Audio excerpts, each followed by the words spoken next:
What's going on, guys? Ultimus here.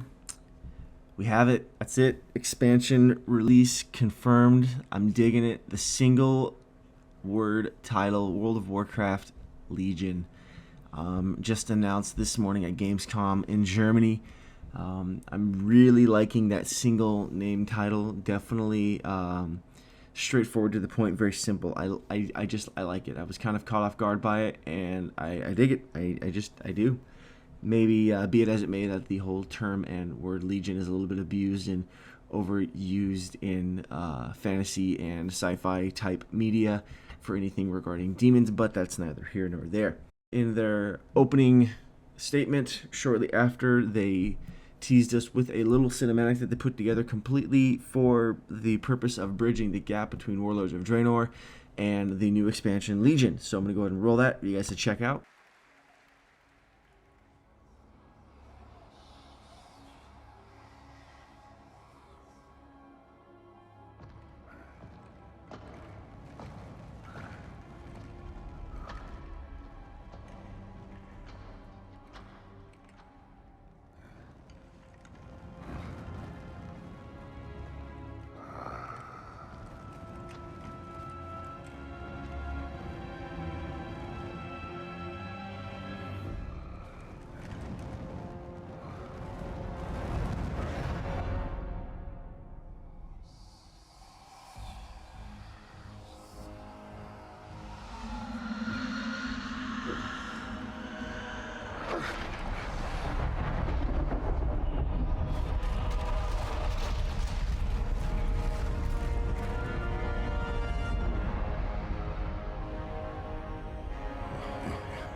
And so they put this together to try to help kind of explain what's going on, what happened with Gul'dan as Khadgar at the end of 6.2, at the end of the Hellfire Citadel raid, made a very strong comment that he doubts we'll see the end of it.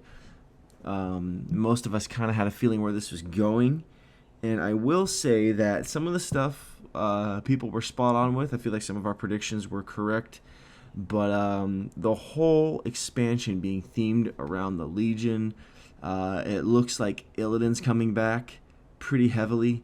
I don't think any of us really necessarily saw that coming. Definitely hitting up the sea theme, heavy night elves, Naga, all that good stuff. The Tomb of Sargeras is here. It's a big central point for this expansion. And we were wrong about the next class, Demon Hunters. Holy butts. They also, of course, showed us the teaser trailer for it, in which they teased some of the new features coming in the expansion before they drew back and hit us with some specifics. Obviously, new content as far as the continent we're going to be exploring. Level cap is increased to 110. We're looking at new dungeons and raids, of course. That's not surprising to anybody. It looks like we're getting 9 dungeons for starters and 3 raids announced right off the bat. The big one that I'm really excited about, and it has my interest, of course, is the new honor system. That's huge, as well as artifact weapons. Artifact weapons are going to play a huge part into your character's growth and development, and I'm excited to see about that. Again, we'll talk about those in a little bit. Class order halls. Very interesting. I like where Blizzard is going with this, and this is probably all we're going to talk about, class order hall, simply because I really want to focus on the artifact weapons and the new PvP system in this video in particular. Again, if we went off talking about everything, it would be an hour-long video, and I just don't feel like that really has a place on the channel as of right now. I like that that garrisons are not being ditched completely.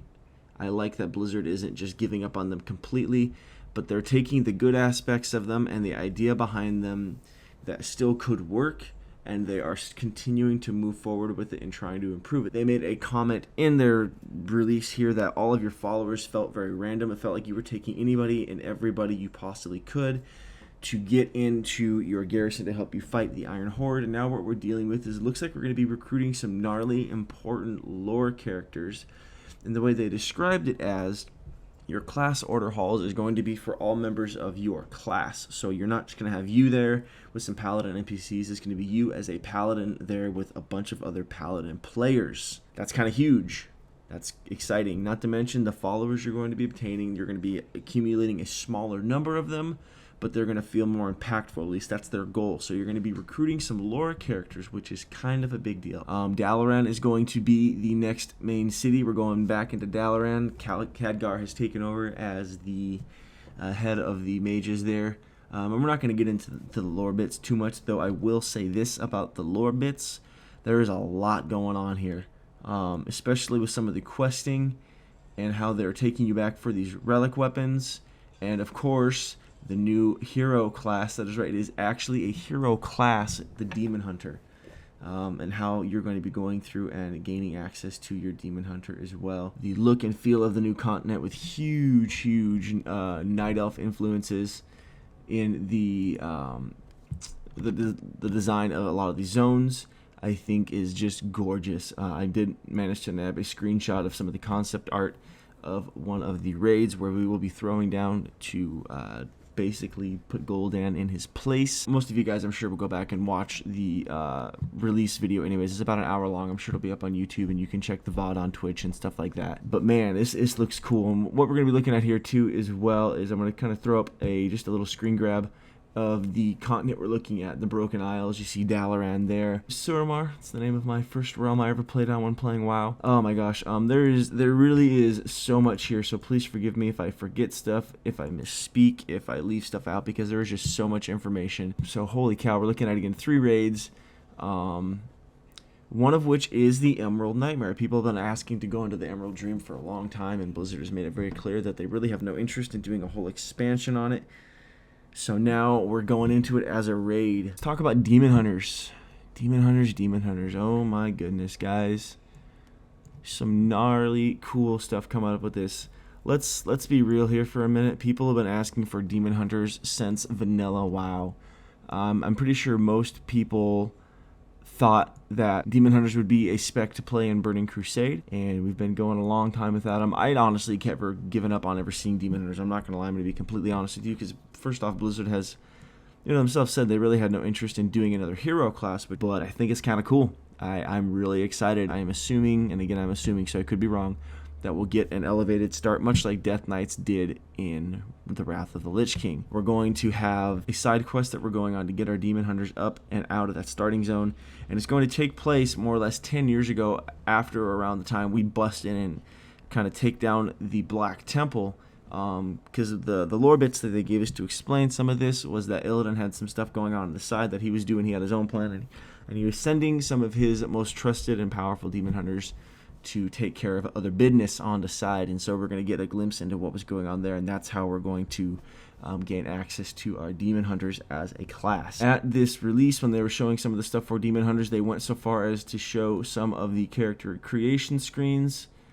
some of the abilities, and some of the unique things that will be brought to the table by Demon Hunters. So I'm going to go ahead and roll some of those clips real quick for you here, and we'll pull back and talk about some of them.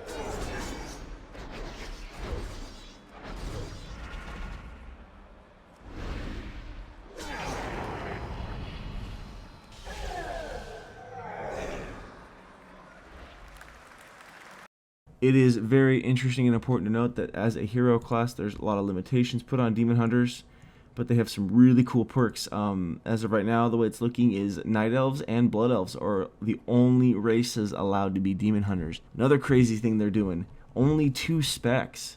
I think the call there is appropriate, and it really, as they explained, really helps keep with the feel of the class. The name specifically of these 2 specs as of right now that we're looking at is Havoc and Vengeance. We're looking at Havoc as the DPS spec and Vengeance as the tank spec. Heavy emphasis on horn customization, the tattoos, all that cool stuff. So I'm assuming most of the armor will be layered and tattered in such a way that it will show off those tattoos. Looking at a couple of their abilities really quick, we've got Fell Rush, Chaos Strike, Chaos Nova, Eye Beam, Spectral Sight, Vengeful Retreat. And we've seen a couple of these in some of the gameplay footage that we shared here that Blizzard shared with us at Gamescom. And again, these is all just very basic stuff we're looking at right now. It's all subject to change, very early release, so don't get your panties in a bunch if you think it's OP or if you think it's dumb. Everything is subject to change. I would like to point out Spectral Sight in PvP. Holy butts, that is insane. Allows you to see enemies through physical barriers as well as those stealth and invisible. Let's talk about artifact weapons. The way they've presented this and the way we're looking at artifact weapons looks like this is going to be a massive, critical, that was my finger hitting the desk, fabulous, critical, pivotal, I don't know how many more words like this I can use, part of our character growth. What you're seeing here on the screen, of course, is 36 artifacts, one for each spec or specialization. Let's clarify that for a second. We're not talking about one weapon per class. We are talking about one weapon or one artifact weapon per spec. And the way they made it sound is that warriors or like, for example, prot warriors are going to get a sword and a shield. Can we get some Thunder Fury hype? Maybe, possibly, I don't know. And we've got some screens of some of the artifact weapons that we're going to be looking at, and some of the stuff that they teased us with as well. What we got here on screen, first and foremost, of course, is the much sought after and beloved Ashbringer. And as you can see, it's got 5 forms that we're dealing with here. Next one they teased us with is the Icebringer and Soul Reaper for the Death Knights, which I think look pretty sexy as it is. Again, as you can see, very heavily influenced, and you can tell what they are themed off of. Another one that they teased us with, and again, these are all spec specific, so who knows what the two-handers are going to look like for Unholy Death Knights, or even Frost Death Knights. I don't know if we're going to get options for two-hander or one-hander, things like that. Philomelarn, if I'm not pronouncing that incorrectly, was emphasized as being a fire mage sword. Doomhammer, another gnarly one, very fabled. This is, they're saying, one for enhancement shamans. So you're seeing just the standard Doomhammer, your very electrified one, the Fell, the Molten, and it looks like we got like an arcane crystal thing going on over there. And I think this was the one out of all of them that really caught my attention the most, was the Eagle Spear. Now, simply because when they were announcing it, they made a very interesting note that said, this is for survival hunters. And I was like, I don't know if he misspoke or if that was intentional, so we'll have to keep our eyes and ears out for that one. Next, we're looking at Shaylun, Staff of the Mists, which of course I think is very obvious. It will be a Mistweaver monk staff. Some different themes going on there based on what we saw in Pandora, some of the spirit gods, the dragon, the crane. We've got a Shah-touched one. Pretty sick stuff. And of course, last but not least, for what we were teased with is none other than druids. And again, we were just teased with the cat form, but I think this is important because again, we're getting all these cool, basically legendary relic type weapons for our classes. And you know, it's like, what do druids get? They shapeshift a ton. Well, it looks like we're getting some gnarly cool forms, and that's even a spectral tiger looking saber cat thing we're going with. So might be a good time to be a feral druid. I'm really excited to see what the tree form and the bear form look like for sure. Let's keep talking about artifact weapons though. Artifact weapons, big deal. Because with these artifact weapons, not only are you going to equip them, they're going to grow, but what we're looking at is basically individual talent trees for these weapons that you can customize them based on the build you're going for. So while our talent trees themselves looks like they're staying pretty simple, the weapons themselves are getting intense, which again is cool. I like it. I like the idea of customizable weapons. And what we're also going to show you here as well is the other skin they teased us with, which was the Death Knight weapons as well. So kind of a rune table type look. I remember this very vividly from playing Final Fantasy X. This reminds me of Final Fantasy X very heavily, and I really enjoyed the sphere grid system, so I got no opposition to this as it is. And again, you're going to see things that change your abilities and spells, and we'll probably even add spells as well. One of the most notable ones here we're looking at for the Death Knight is a Rise and Serve. Basically allows raise ally, now restores all health and mana upon death. The Death Knight now has an option to raise himself. Some of the other really cool things we're looking at with relic weapons is We're getting to customize them. You're going to get to recolor them. You're going to choose which skin that you're using. If you remember looking back at the screenshots we showed of each one that we had up here, for example, let's just talk about Ashbringer because that's kind of the one everyone's probably most excited about. You'll see just the standard Ashbringer. You see it looks like a more empowered Ashbringer. We're looking at a flaming Ashbringer. We're looking at a fell Ashbringer. And we're looking at maybe a Titan Ashbringer. I don't know. Either way, they look sick. And what you're going to be able to do is you're going to be able to customize them and color them and skin them how you like, of course, based on the options that Blizzard gives us. But I think that's really cool, and I think this is an awesome alternative, personally, to letting us transmog legendaries. I really do. I think this is a better option that we're getting for some of that stuff. So definitely excited about that. Speaking of artifact weapons, this is going to segue us now into talking about the new PvP system. PvP as a whole is being completely revamped. They're ditching the honor system the way it is. Based on what we've been able to gather from their release, it looks like the gear grind might be completely done away with. I saw nothing regarding gearing up because everything is based around these weapons, and it looks like what they're going for is it looks like we're actually going to be getting some PvP and PvE balance completely separate from each other. Why and how do you ask? I'm glad you asked. I have a screenshot for you. The new PvP talent system. Basically what these are is these are talents that are unique to PvP. You only have access to them for PvP. They only work in battlegrounds and arenas. That's right, that is huge, which means these talents alone will be balanced around PvP. They will not need to be tweaked or toyed with for PvE. That's crazy cool. Now, will this replace our talent tree for PvE? Don't know. Will we still have access to that all the time? Are we gonna have to? I don't know how this is all going to work out on an interface level. That is something we'll have to look forward to when it comes time for the beta. But this, as a whole, I think is a really cool system. The understatement of the year that PvP is in a rough spot in WoD. Blizzard knows that they're not dumb. Despite what people might say about Blizzard caring about their game, not caring about their game, they're not dumb. For most of these developers, this is their baby. They've been working on this thing for years. They're also not dumb. It's a huge cash cow. Yeah, sure, Blizzard or World of Warcraft is down to 5.1 million subs, but guess what? That's 5.1 million players, give or take, paying $15 a month that have all bought the game. That's a lot of money, not to mention character services, transfers, race changes, anything like that, mounts. This is big money. Blizzard isn't dumb. And I'm looking forward to seeing what each of these talents do as we move forward into the beta and alpha or alpha and beta stages of this game. It is worth noting it looks like one of the very first ones that we're getting access to in this talent tree is a trinket. I'm very, very curious about that. It's just very, since trinkets and racials have been the subject of much controversy here in WoW over the past couple of years. It's worth noting that these talent trees actually you unlock them in columns. And what I mean by that is what you'll see here for the Gladiator's Medallion, the Gladiator's Medallion, Train of Thought, Sky Fury Totem, Purifying Waters, Lava Eruption, Blood and Soil. Again, these are shaman geared talents here for PvP. You're going to unlock all those together as you level up, 1, 2, 4, 6, 8, and you're going to unlock those. Then you unlock the next column, then you unlock the next column. However, you will only be able to pick one in each tier. So it's very interesting how they're unlocking and how we're dealing with each of those. What we got here too is a couple tooltips from some of the skills that we're going to see coming up for PvP. Death Knight, looking at stuff here.